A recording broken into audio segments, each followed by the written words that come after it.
I'm gonna be taking a brief break from really talking about that miserable midget motherfucker who is slowly killing himself with alcohol and who is a pretty good example of why abortion sometimes is necessary, and to a lesser extent why sometimes infanticide is necessary. And why to some people antinatalism seems like a good fucking idea. Of course I'm talking about War Corp 666. And to take a break from him, I'm going to do a little bit of a reading sesh. And I'm going to be reading The Communist Manifesto by Karl Marx and Friedrich Engels. And this is probably a little bit shorter than War Corpse's book.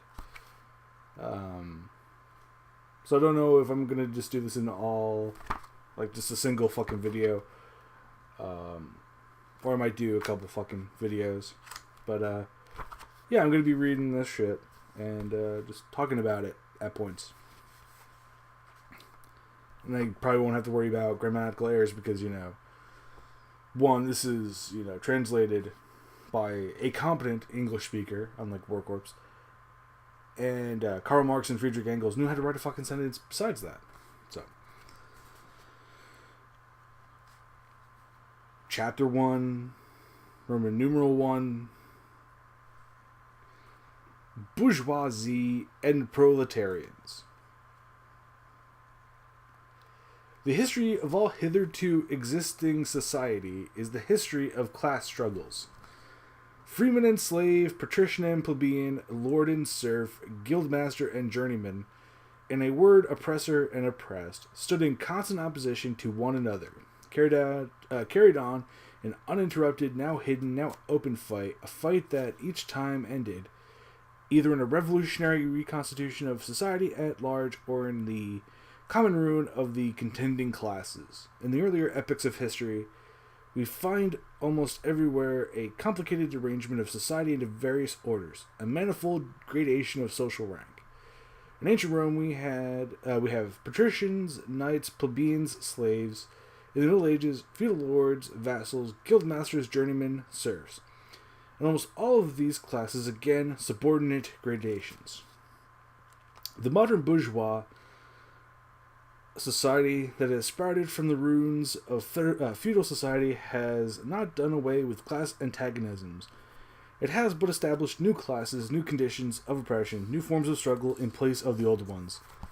Motherfucker was ahead of his goddamn times, because that shit's true to this fucking day. Our epoch, the epoch of the bourgeoisie, possesses, however, this distinctive feature. It has simplified the class antagonisms. Society as a whole is more and more splitting up into two great hostile camps, into two great classes directly facing each other, bourgeoisie and proletariat. From the serfs of the Middle Ages sprang the chartered burghers of the earliest towns. From these burgesses, I'm just not going to pronounce words fucking properly, the first elements of the bourgeoisie were developed. The discovery of America, the rounding of the Cape, opened up fresh ground for the rising bourgeoisie. The East Indian and Chinese markets, the colonization of America, trade with the colonies, the increase in the means of exchange, and in commodities generally, gave to commerce, to navigation, to industry, an impulse never before known, and therefore to the revolutionary element in the tottering feudal society, a rapid development. The precious feudal or guild organization of industry, under which industrial production was monopolized by closed guilds, now no longer sufficed for the growing wants of the new markets. The manufacturing system took its place. The guildmasters were pushed on one side by the manufacturing middle class. Division of labor between the different corporate guilds vanished in the face of division of labor in each single workshop. Meantime, the markets kept ever growing, the demand ever rising. Every manufacturer no longer sufficed. Thereupon, steam and machinery revolutionized industrial production. The place of manufacture was taken by the giant, modern industry, the place of the industrial middle class, by industrial millionaires, the leaders of whole industrial armies, the modern bourgeoisie, or bourgeois, I guess. Large-scale industry has established the world market for which the discovery of America paved the way.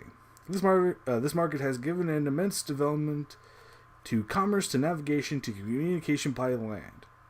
This development has, in its turn, reacted on the extension of industry, and in proportion as industry, commerce, navigation, railways extended in the same proportion, the bourgeoisie developed, increasing its capital and pushed into the background every class handed down from the Middle Ages.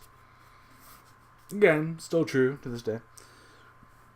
We therefore how the modern bourgeoisie is itself the product of a long course of development of a series of revolutions in the modes of production and of exchange. Each step in the development of the bourgeoisie was accompanied by a corresponding political advance. An oppressed class under the sway of the feudal nobility, an armed and self-governing association in the medieval commune. I can't talk. Here, independent urban republic, their taxable third estate of the monarchy, afterwards in the period of manufacture proper, serving either the state or the absolute monarchy as a counterpoise against the nobility, and in fact, cornerstone of the great monarchies in general. The bourgeoisie has at last, since the establishment of modern industry and of the world market, conquered for itself, in the modern representative state, exclusive political sway. Again, that's true to this day. The fucking lobbying, it's a fucking thing.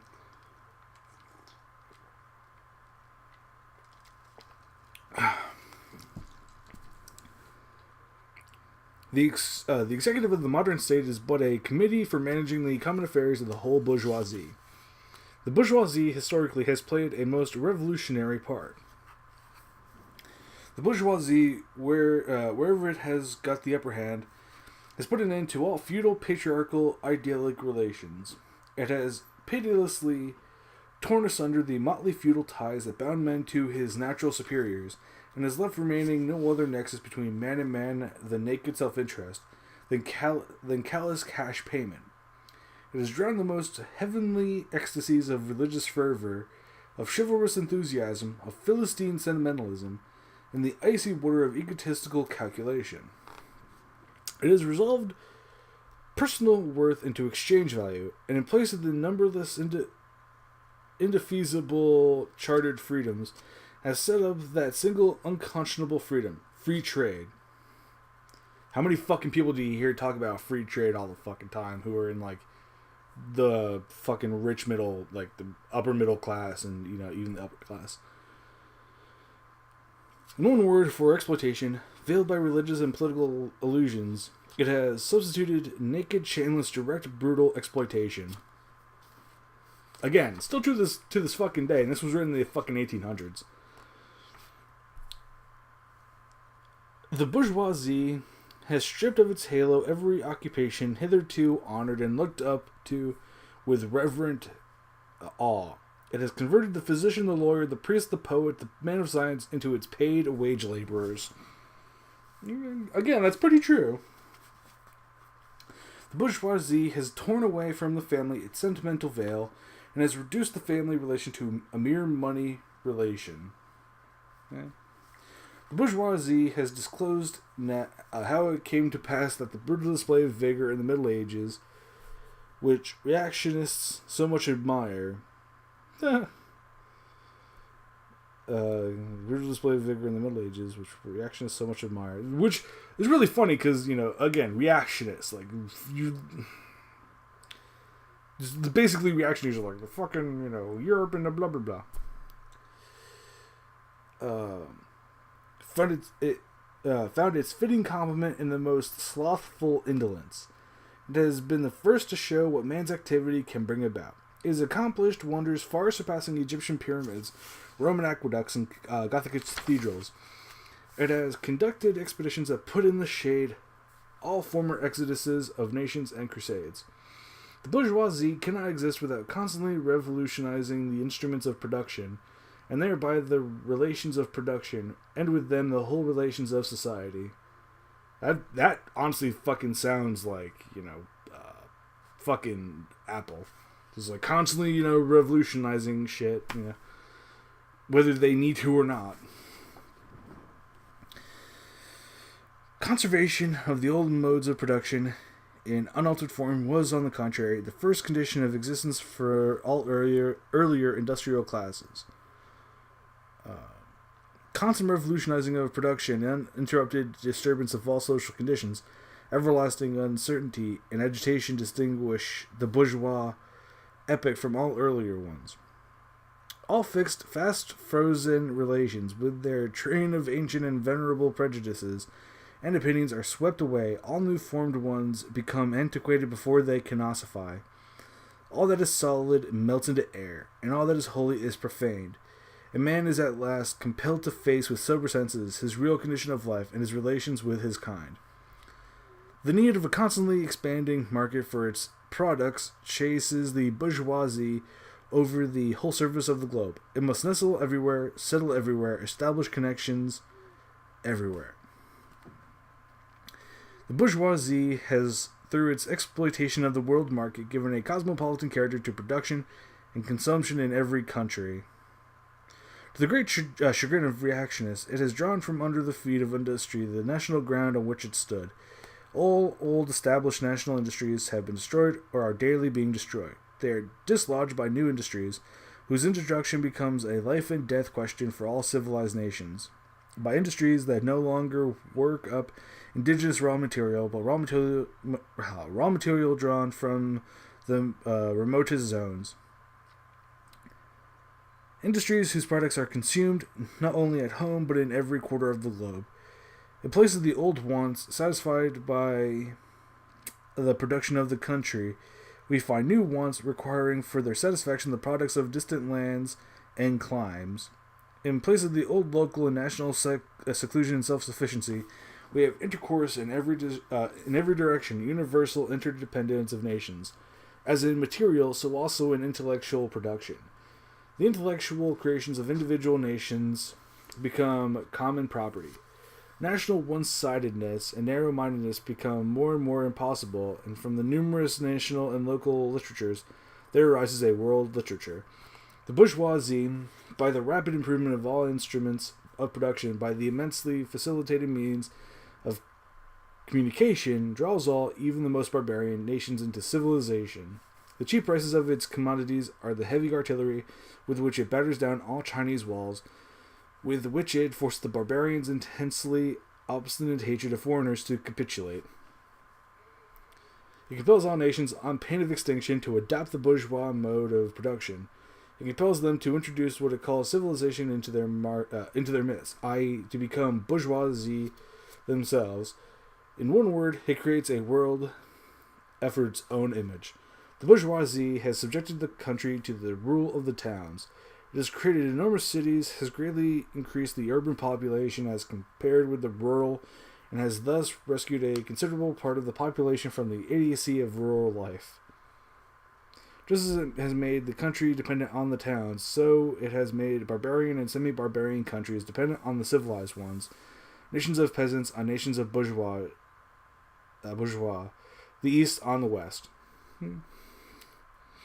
The bourgeois keeps more and more doing away with the scattered state of the population, of the means of production, and of property. It has agglomerated population, centralized means of production, and has consecrated property in a few hands. Yeah. That's true to this day.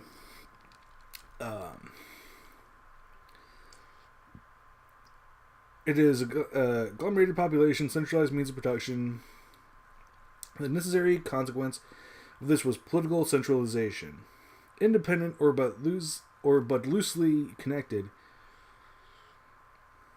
provinces with separate interests, laws, governments, and systems of taxation became lumped together into one nation with one government, one code of laws, one national class interest, one frontier, and one customs tariff.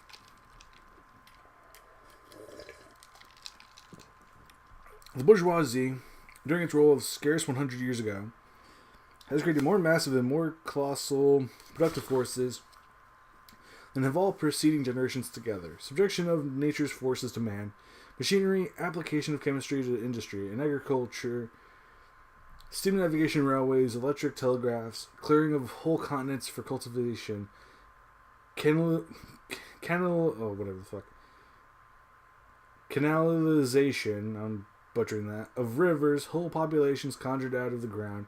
What earlier century had even a presentiment that such productive forces slumbered in the lap of social labor. We see then the means of production and end of exchange on whose foundation the bourgeoisie built itself up were generated in feudal society. At a certain stage in the development of these means of production and of exchange, the conditions under which feudal society produced and exchanged, the feudal organization of agriculture and manufacturing industry, in one word, the feudal relations of property, became no longer compatible with the already developed productive forces. They hindered production rather than advancing it. They became so many fetters. They had to be burst asunder. They were burst asunder. Into their place that free competition accompanied by a social and political constitution adapted to it, and by the economical and political sway of the bourgeois class. A similar movement is going on before our eyes. Modern bourgeois society, with its relations of production, of exchange of property, a society that has conjured up such gigantic means of production and of exchange, is like the sorcerer, who is no longer able to control the powers of the netherworld, whom he has called up by his spells. For many a decade past, the history of industry and commerce is but the history of the revolt of modern productive forces against modern conditions of production, against the property relations that are the conditions for the existence of the bourgeoisie and of its rule. It is enough to mention the commercial cries that, by their periodical return, put on its trials, each time more threateningly, the existence of the entire bourgeois society. In these crises, a great part not only of the existing products but also of the previously created productive forces are periodically destroyed. In these crises, there breaks out a social epidemic that in all earlier epochs would have seemed an absurdity, the epidemic of overproduction. Society suddenly finds itself put back into a state of momentary barbarism. It appears as a famine, a universal war of devastation had cut off the supply of every means of subsistence. Industry and commerce seem to be destroyed. And why? Because there's too much civilization, too much means of subsistence, too much industry, too much commerce. The productive forces at the disposal of society no longer tend to further the development of bourgeois civilization and the conditions of bourgeois property. On the contrary, they have become too powerful for these conditions by which they are fettered. And so soon as they overcome these fetters, they bring disorder into the whole bourgeois society, endanger the existence of bourgeois property. The conditions of bourgeois society are too narrow to comprise the wealth created by them. And how does the bourgeoisie get over these crises? On the one hand, by enforced destruction of a mass of productive forces. On the other, by the conquest of new markets, and by the more thorough exploitation of the old ones. This is to say, by paving the way for more extensive and more destructive crises, and by diminishing the means whereby crises are prevented. The weapon with which the bourgeoisie felled feudalism to ground are now turned against the bourgeoisie itself.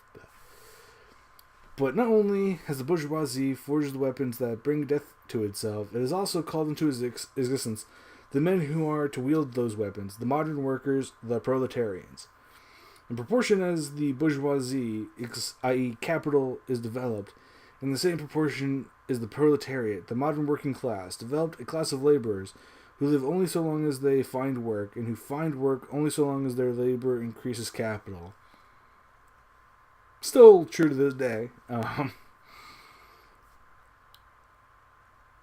These laborers who must sell themselves piecemeal are a commodity like every other article of commerce, and are consequently exposed to all the vicissitudes of competition, to all the fluctuations of the market. Owing to the extensive use of machinery and to division of labor, the work of the proletarians has lost all individual character and consequently all charm for the workman. He becomes an appendage of the machine, and is only the most simple, most monotonous, and most easily acquired knack that is required of him. Hence, the cost of production of a workman is restricted almost entirely to the means of subsistence that he requires for his maintenance, and for the propagation of his race. But the price of a commodity, and therefore also of labor, is equal to its cost of production. In proportion, therefore, as the repulsiveness of the work increases, the wage decreases. Nay more, in proportion as the use of machinery and division of labor increases, in the same proportion the quantity of labor also increases, whether by a prolongation of the working hours, by increase of the work exacted in a given time, or by increased speed of the machinery, etc. Modern industry has converted the little workshop of the patriarchal master into the great factory of the industrial capitalist. Masses of laborers crowded into the factory are organized like soldiers. As privates of the industrial army, they are placed under the command of a perfect hierarchy of officers and sergeants. Not only are they slaves of the bourgeois class and of the bourgeoisie state, they are daily and hourly enslaved by the machine, by the overlooker, and above all, by the individual bourgeois manufacturer himself. The more openly this despotism proclaims gain to be its end and aim, the more petty, the more hateful, and the more embittering it is. Yeah, I'd argue that's still true. The less the skill and exertion of strength implied in manual labor, in other words, the more modern industry becomes developed. The more is the labor of men superseded by that of women. Differences of age and sex have no longer any distinctive social validity for the working class. All are instruments of labor, more or less expensive to use according to their age and sex. No sooner is the exploitation of the laborer by the manufacturer so far at an end that he receives his wages in cash than he is set upon by the other portions of the bourgeoisie, the landlord, the shopkeeper, the pawnbroker, etc. That's still fucking true, you know. However long, however out we've been since he wrote this fucking, he and Engels wrote this fucking shit. The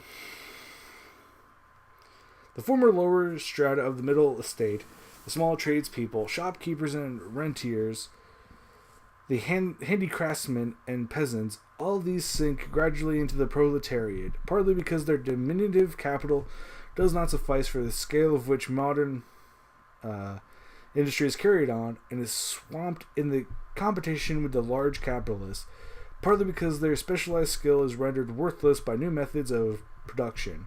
Thus the proletariat is recruited from all classes of the population.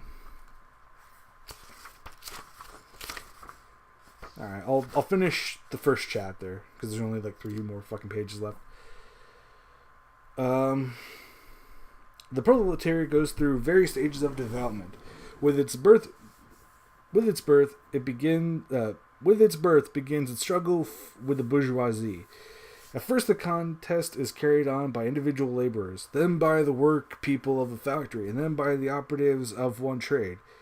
In one locality, against the individual bourgeois who directly exploits them. They direct their attacks not only against the bourgeois conditions of production, they direct them against the instruments of production themselves. They destroy imported wares that compete with their labor. They smash to pieces machinery. They set factories ablaze. They seek to restore by force the vanished status of the workmen of the Middle Ages. At this stage, the laborers still form a mass scattered over the whole country and broken up by their mutual competition. If anywhere they unite to form more compact bodies, this is not yet the consequence of their own act of union, but of the union of the bourgeoisie, which class, in order to attain its own political ends, is compelled to set the whole proletariat in motion, and is moreover yet for a time able to do so.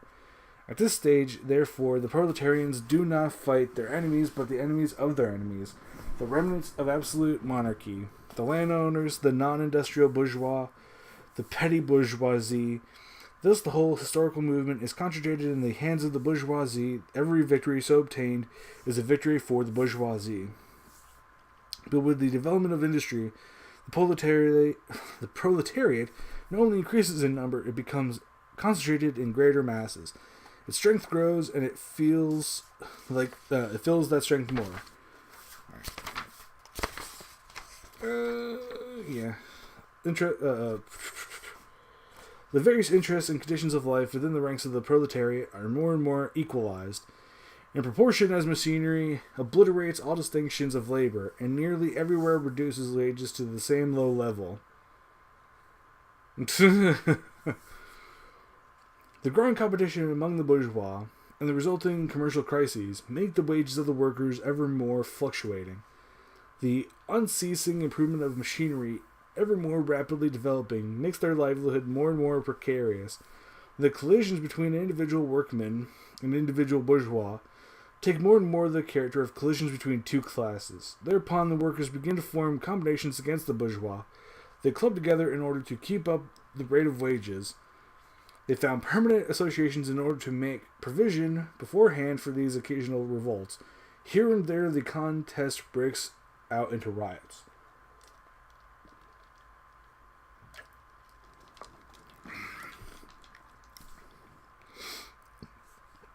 Now and then the workers are victorious, but only for a time.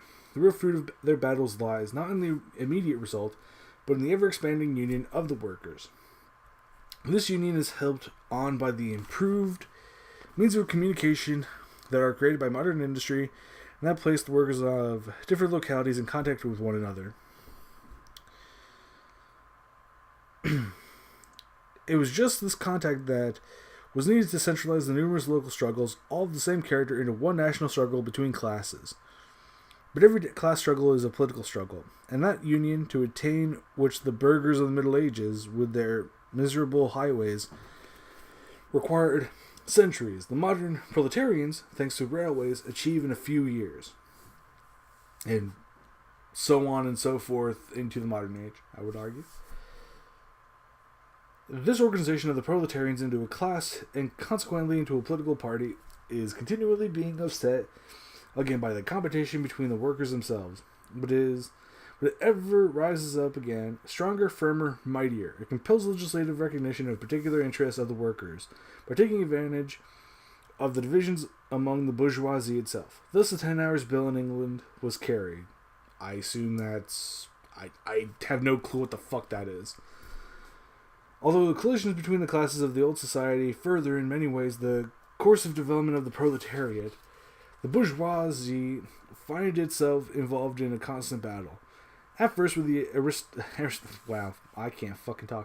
with the aristocracy, later on with those portions of the bourgeoisie itself, whose interests have become antagonistic to the progress of industry, at all times with the bourgeoisie of foreign countries. In all these battles it sees itself compelled to appeal to the proletariat, to ask for its help, and thus to drag it into the political arena.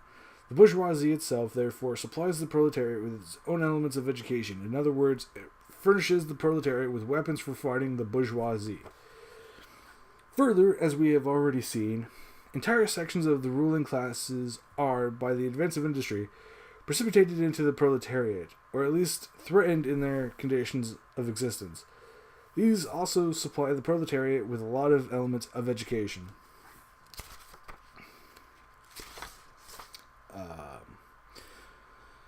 Finally, in times when the class struggle nears the decisive hour, the process of dissolution going on within the ruling class, in fact within the whole range of old society, assumes such a violent, glaring character that a small section of the ruling class cuts itself adrift and joins the revolutionary class, the class that holds the future in its hands. The whole world in its hands. Sorry, fucking... That line just made me think of fucking Bray Wyatt. Just as, therefore, at an earlier period, a section of the nobility went over to the bourgeoisie, so now a portion of the bourgeoisie goes over to the proletariat, and in particular, a portion of the bourgeois ideologists who have raised themselves to the level of comprehending, theoretically, the historical movement as a whole. Of all the classes that stand face to face with the bourgeoisie today, the proletariat alone is a really revolutionary class. The other The other classes decay and finally disappear in the face of modern industry. The proletariat is its special and essential product. The middle estates, the small manufacturer, the shopkeeper, the artisan, the peasant, all these fight against the bourgeoisie to save from extinction their existence as fractions of the middle class. They are therefore not revolutionary, but conservative. Nay, more, they are reactionary, for they try to roll back the wheel of history. If by chance they are revolutionary, they are so only in view of their impending transfer into the proletariat. They thus defend not their present, but their future interests. They desert their own standpoint to place themselves at that of the proletariat. Wow, I'm going to butcher this. The lumpen proletariat, that passively rotting mass thrown off by the lowest layers of old society, may here and there be swept into the movement by a proletarian revolution. Its conditions of life, however, prepare it far more for the part of a bribe tool of reactionary intrigue. In the conditions of the proletariat, those of old society at large, are already virtually swamped. The proletarian is without property. His relation to his wife and children has no longer anything in common with the bourgeois family relations. Modern industrial labor, modern subjection to capital, the same in England as in France, in America as in Germany, has stripped him of every trace of national character. Law, morality, religion are to him so many bourgeois prejudices, behind which lurk in ambush just as many bourgeois interests.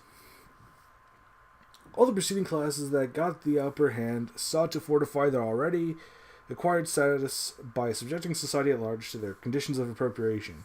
The proletarians cannot become masters of the productive forces of society except by abolishing their own previous mode of appropriation, and thereby also every other previous mode of appropriation. They have nothing of their own to secure and to fortify. Their mission is to destroy all previous securities for an assurances of individual property. All previous historical movements were movements of minorities, or in the interest of minorities. The proletarian movement is the independent movement of the immense majority, in the interest of the immense majority. The proletariat, the lowest stratum of our present society, cannot raise itself up,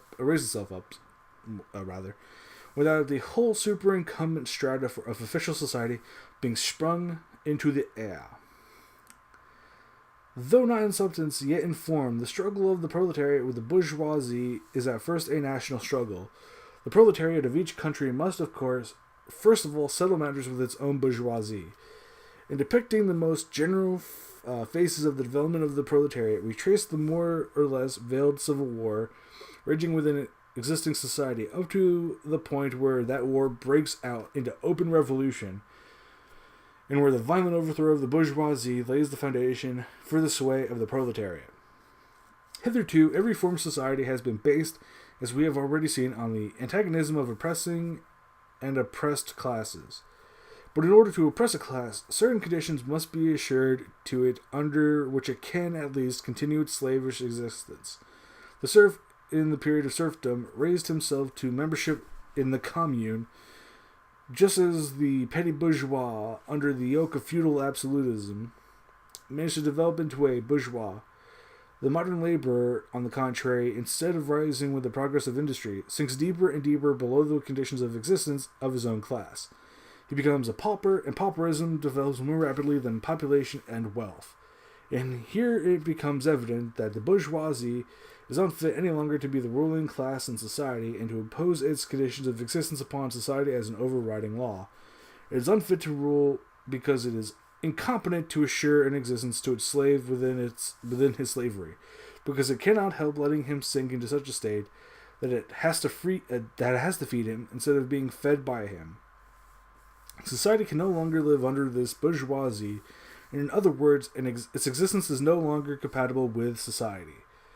The essential condition for the existence and for the sway of the bourgeois class is the accumulation of wealth in the hands of private individuals, the formation and augmentation of capital. The condition for capital is wage labor. Wage labor rests exclusively on competition between the laborers. That sounds pretty fucking modern. That sounds like shit going on right fucking now.